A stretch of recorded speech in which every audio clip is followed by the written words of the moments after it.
दोस्तों आदाब, नमस्कार, अस्सलाम वालेकुम। 2014 के बाद कुछ ऐसा प्रतीत होने लगा है कि मानो ये देश हिंदू राष्ट्र बन गया है। जो भी बाबा टीवी के सामने आता है वो सिर्फ और सिर्फ मुसलमान के लिए जहर उगलता है। आप 16 नवंबर का धर्म संसद देख लीजिए, उसके पहले हरिद्वार का धर्म संसद देख लीजिए। जो कुछ भी हुआ वो इतना निंदनीय और इतना अफसोसनाक था, उसके लिए जितनी भी सजा इन लोगों को दी जाती वो कम थी।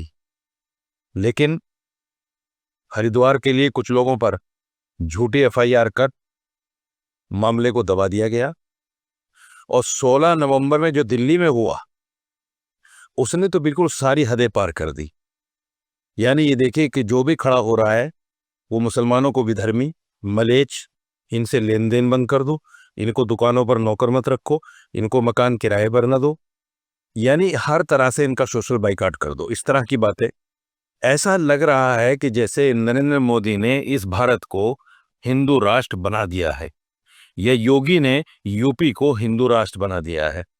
ऐसा लग रहा है, ऐसा प्रतीत हो रहा है उन धर्म गुरुओं के बयान को सुनकर जो धर्म गुरु अपने आप को आज आजाद महसूस कर रहे हैं। और वो क्यों महसूस ना करें, जबकि मोहन भागवत जो आरएसएस के चीफ हैं, उन्होंने खुद कहा कि राम मंदिर बनने के बाद असल भारत आजाद हुआ है।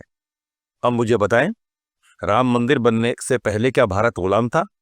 1947 में जो हमें आज़ादी मिली थी, वो क्या हमें लीज पर आज़ादी मिली थी? वो क्या पट्टे पर हमें आज़ादी मिली थी, या उसमें हम आज़ाद नहीं हुए थे?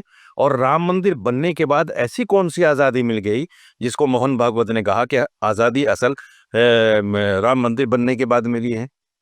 ऐसे लोगों के बयान सुनकर, और यूपी की चीफ मिनिस्टर ने क्या कहा, बटोगे तो कटोगे, और उनका परिप्रेक्ष्य क्या था, यानी मुसलमान इतनी तादाद में हो जाएगा कि मुसलमान तुम्हें छोड़ेगा नहीं।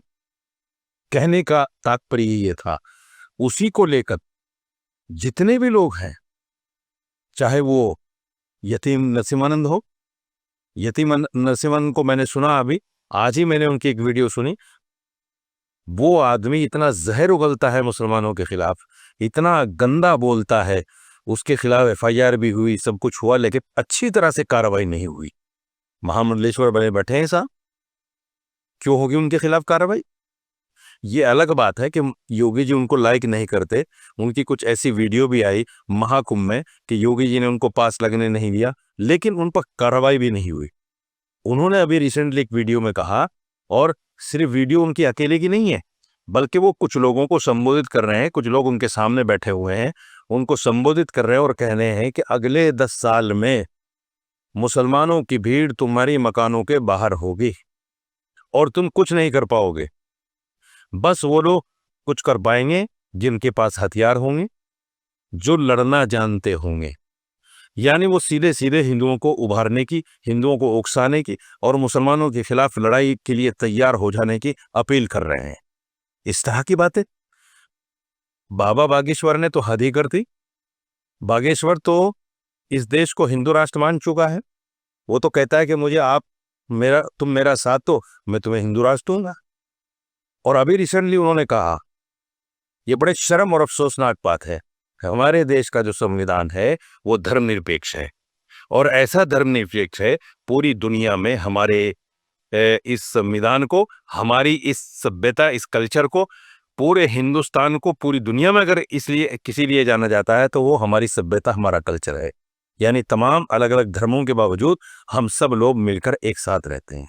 लेकिन बाबा बागेश्वर, जिनको कुछ साधु संत कहते हैं, तो बालक है, और सच में ये बालक है।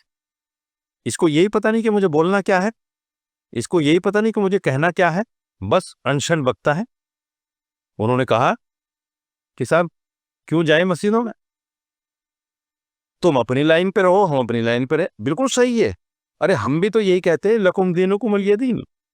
लेकिन इसका मतलब क्या है कि अगर कोई हिंदू मस्जिद में आकर मस्जिद को देखना चाहता है, मस्जिद में क्या हो रहा है उसको समझना चाहता है, मुसलमान क्या पढ़ते पढ़ाते हैं उसको समझना चाह रहा है, तो क्या मैं साजिद रशीदी एज ए मुस्लिम धर्मगुरु उस हिंदू को मना कर दूं और कहूं कि अगर हिंदू कोई मस्जिद में आए तो उसको जूते मारो?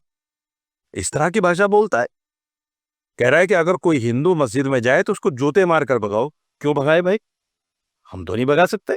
ये तुम्हारा कल्चर हो सकता है, ये तुम्हारा मनुस्मृति का ज्ञान जो है तुम्हें बता सकता है कि भाई तुम जो है ऊंच नीच करो, भेदभाव करो और लोगों के साथ ऐसा पक्षपात करो ऊंच नीच के नाम पर, दलितों के नाम पर, पछड़ों के नाम पर, कि उनको अपने खड़े से पानी ना पीने दो, अपनी टोंटी से पानी ना पीने दो। अगर घर में कोई दलित घुस जाए तो उसको गंगा जल से पवित्र करो, और मंदिर में तो घुसने का कोई मामला ही नहीं, कोई बात ही नहीं। तो ये कल्चर तुम्हारा हो सकता है भाई, हमारा नहीं हो सकता। इसलिए मैं बाबा बागेश्वर तो नहीं कहूंगा, बागेश्वर के बालक, जो ना समझ बालक हैं, जिनको यही पता नहीं कि मुझे क्या कहना क्या है, मैं उनसे कहना चाहता हूं इस ज्ञान को अपने पास रखो। आगे चलकर जब तुम्हारी उम्र 50 साल हो जाएगी, उस वक्त तुम्हें ज्ञान काम आएगा। अभी तुम बच्चे हो, तुम्हें न धर्म की समझ है, न तुम्हें समाज की समझ है, न तुम्हें इस देश की समझ है कि ये देश है क्या, इस देश को लोग क्यों जानते हैं, क्यों समझते हैं, क्यों इससे इतना प्यार करते हैं। तुम्हें इस चीज की समझ नहीं। पहले ज्ञान ले लो, पहले समझ लो। अभी तुम्हारी उम्र परिपक्व नहीं हुई, अभी तुम्हें धर्म का भी इतना ज्ञान नहीं, अभी तुम्हें सामाजिक भी इतना ज्ञान नहीं, न तुम्हारी उम्र इतनी है, तुम परिपक्व नहीं हो। पहले परिपक्व हो जाओ, और परिपक्व होने के बाद फिर समाज में जब बात करोगे तो तुम्हारी बात को मानी जाएगी। अब तुम टटर करते हो बरसात मेंढक की तरह, कोई सुनने वाला नहीं है। न कोई हिंदू तुम्हारी बात को सुनता है, और मुसलमान तो क्यों सुनेगा, क्योंकि हम तो तुम्हें बाबा ही नहीं मानते, और तुम खुद भी कहते हो कि मैं बाबा नहीं हूं। चमत्कार दिखाकर, लोगों की उल्टी सीधी पर्चियां बनाकर लोगों को हड़पने का काम करते हो, उनसे पैसा हड़पते हो।